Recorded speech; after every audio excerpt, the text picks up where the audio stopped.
Hello दोस्तों, स्वागत है आपका मेरे इस YouTube चैनल पर। आज की इस वीडियो में मैं आपको माइग्रेशन के बारे में और शहीद नंद कुमार पटेल यूनिवर्सिटी से माइग्रेशन कैसे उसका फॉर्म को अप्लाई करते हैं उसके बारे में बताऊंगा मेरे इस वीडियो के माध्यम से। तो पहले आपको मैं बता देता हूं कि माइग्रेशन क्या होता है। जब आप किसी एक संस्था से या यूनिवर्सिटी से, विश्वविद्यालय से किसी दूसरी यूनिवर्सिटी संस्था में अपना एडमिशन कराते हैं या एडमिशन के लिए जाते हैं तो वहाँ आपको माइग्रेशन की ज़रूरत पड़ती है। माइग्रेशन का अर्थ ही होता है कि किसी एक संस्था से आप पढ़ाई कर चुके हैं, अब दूसरी नई संस्था में जा रहे हैं, वहाँ स्टडी सेंटर को बदलना होता है। उसी को बोलते हैं माइग्रेशन, मतलब एक जगह से दूसरी जगह बदलना, ये माइग्रेशन। उसके लिए टीसी भी ज़रूरत पड़ती है, टीसी भी निकालने टीसी भी टीसी की भी आवश्यकता होती है। तो चलिए मैं बताता हूँ आपको माइग्रेशन की आवश्यकता कब पड़ती है। जब आप किसी संस्था या यूनिवर्सिटी में पढ़ चुके हैं, अब किसी नई संस्था या यूनिवर्सिटी में जाएंगे, तब एडमिशन के लिए आपको माइग्रेशन की नीड होगी। और एक राज्य से दूसरे राज्य में अगर आप स्टडी के लिए जाते हैं तो वहाँ भी आपको माइग्रेशन की नीड होती है। तो चलिए दोस्तों, मैं आपको शहीद नंद कुमार पटेल यूनिवर्सिटी की जो माइग्रेशन है उसको कैसे, उसकी फॉर्म कैसे अप्लाई करते हैं उसको मैं बताता हूँ। सबसे पहले अपने कोई एक वेब ब्राउज़र खोल लीजिए। उसके बाद यहाँ SNPV टाइप कीजिए। यहाँ देखिए उसका होम पेज आ गया है, कुछ इस तरह इंटरफेस है। नीचे जाइएगा, यहाँ आपको माइग्रेशन दिख रहा होगा एप्लीकेशन फॉर्म में, यहाँ आपको क्लिक करना है। क्लिक करने के बाद यहाँ फर्स्ट में देखिए माइग्रेशन सर्टिफिकेट एप्लीकेशन। यहाँ क्या है, register new request for migration. अगर आप माइग्रेशन अप्लाई कर रहे हैं तो सबसे पहले आपको रजिस्ट्रेशन ही करना पड़ेगा। तो यहाँ अप्लाई पर क्लिक करें। उसके बाद यहाँ देखिए दोस्तों, यहाँ यूज़र आईडी, व्यू इंस्ट्रक्शन वगैरह है, सब उसको देख लेना। यूज़र आईडी देना है, फिर अपना स्टूडेंट का नाम, जो भी आपका नाम रहेगा, मदर्स नेम देना है, फादर्स नेम देना है, और यहाँ एनरोलमेंट नंबर, आपके मार्कशीट पे ऊपर में एनरोलमेंट नंबर लिखा होगा उसको यहाँ पर देना है। उसके बाद डेट ऑफ बर्थ डालना है, कैटेगरी आपका जो भी कैटेगरी है, जनरल, ओबीसी, एसटी, एससी जो भी है उसको डाल लेना, फिर मोबाइल नंबर अपना डाल लेना और अपना जेंडर डाल लेना। इसमें यहाँ पर आपका आधार कार्ड रहेगा, आधार कार्ड का नंबर रहेगा।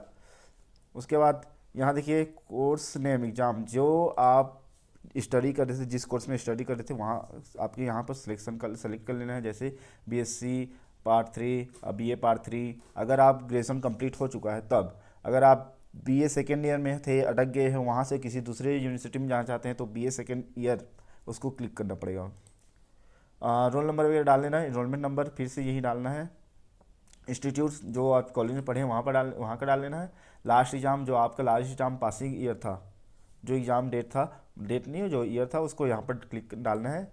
रिजल्ट आपका पास, फेल, प्रोमेटेड या आर्टिकेटी जो भी है, सप्लीमेंट्री जैसा भी रहेगा उसको आप डाल सकते हैं। मैक्सिमम लोग पास रहते हैं तभी अप्लाई करते हैं। अगर आप फेल हो गए हैं तो एक यूनिवर्सिटी से दूसरी यूनिवर्सिटी जा रहे हैं तो यहाँ पर आप फेल का ही डालना पड़ेगा आपको।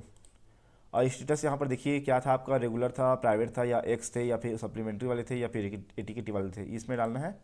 और आपका जनरल एड्रेस वगैरह है जो भी है, सामान्य एड्रेस जो है उसको डाल लेना, basic address, house number, colony, village जो भी लैंडमार्क, पोस्ट ऑफिस डालना है। फिर उसके बाद तहसील, इसमें पिन कोड नंबर डालना है। फिर स्टेट आपका छत्तीसगढ़ रहेगा, दूसरे राज्य से हो तो दूसरे राज्य का डाल देना, पिन कोड वगैरह रहेगा। और उसके बाद यहाँ माइग्रेशन रिक्वायर फॉर, जो आपका माइग्रेशन रिक्वायर है उसको लिखना है। जैसे कि आप इंस्टीट्यूट चेंज करना है, या फिर कॉलेज चेंज करना है, या फिर एडमिशन ले रहे हैं, यहाँ बस वही लिख लेना।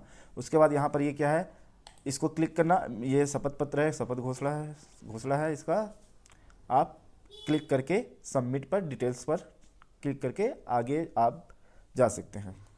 देखिए दोस्तों, उस वहाँ पर जो जो मैं बताया था उस सब को फिलअप करने के बाद आपको पेमेंट करना होता है। पेमेंट करने के बाद आपका इंटरफेस कुछ इस तरह खुलता है। आप लॉगिन करना अपने एप्लीकेशन आईडी और डेट ऑफ बर्थ से लॉगिन करोगे, फिर कुछ इस तरह से इंटरफेस खुलेगा। यहाँ पर आपको डॉक्यूमेंट्स को अपलोड करने के लिए बोला, जैसे ट्रांसफ़र सर्टिफिकेट, और उसके बाद marksheet, last examination and all previous examination. देखो दोस्तों, सारे डॉक्यूमेंट्स मैंने अपलोड कर दिए। अपलोड करने के बाद कुछ इस तरह से आपको इंटरफेस दिखेगा। Marksheet, last examination has been uploaded successfully करके। उसके बाद ये सब डॉक्यूमेंट्स आपको व्यू मतलब देख सकते हैं आप, यहाँ पर सब दिया गया है, फोटोज़ वगैरह, साइन वगैरह सब हो जाएगा।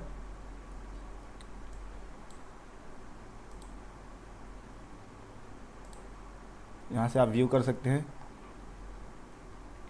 उसके बाद आपको क्या करना है, डॉक्यूमेंट्स अपलोड होने के बाद आपको बैक जाना है। उसके बाद फिर से यहाँ माइग्रेशन पे जाना है और यहाँ पर अपलोड हो गया है। फिर उसके बाद ट्रैक एप्लीकेशन स्टेटस, इसमें जाना है, अपना आईडी लॉगिन करना है यहाँ पर। फिर उसके बाद डेट ऑफ बर्थ डालना है,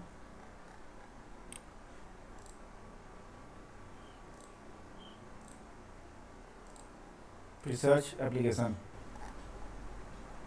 यहाँ पर सब अपलोडेड हो गया है। अब ये सब वहाँ यूनिवर्सिटी में वो चेक करेंगे, उसके बाद आपका करेंगे, फिर उसके बाद अप्रूवल देंगे। अप्रूवल देने के बाद आपका माइग्रेशन आ जाएगा, तब आप डाउनलोड कर सकते हैं। थैंक यू दोस्तों।